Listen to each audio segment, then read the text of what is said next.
मंडळी, सीझन संपण्याआधी चला मटार कचोरी बनवूया।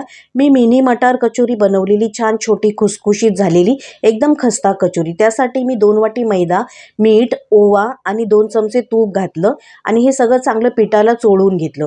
छान तूप पिठाला चोळून घ्यायचं, असं गोळा झाला पाहिजे। मग पाणी टाकून छान मळून घ्यायचं आणि 20 मिनिटांसाठी झाकून ठेवायचं। मग इथे धणे, जिरे, मिरची, बडीशेप आणि आलं दरदरीत वाटून घ्यायचे। 2 वाटी मटार सुद्धा जाडसर वाटून घ्यायचे।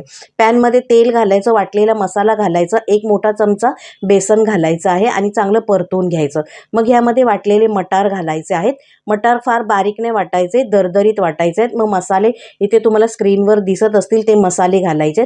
एक उकडलेला बटाटा घालायचा आहे मीडियम साईजचा, बाइंडिंग येण्यासाठी, आणि हे छान एकजीव करून घ्यायचं।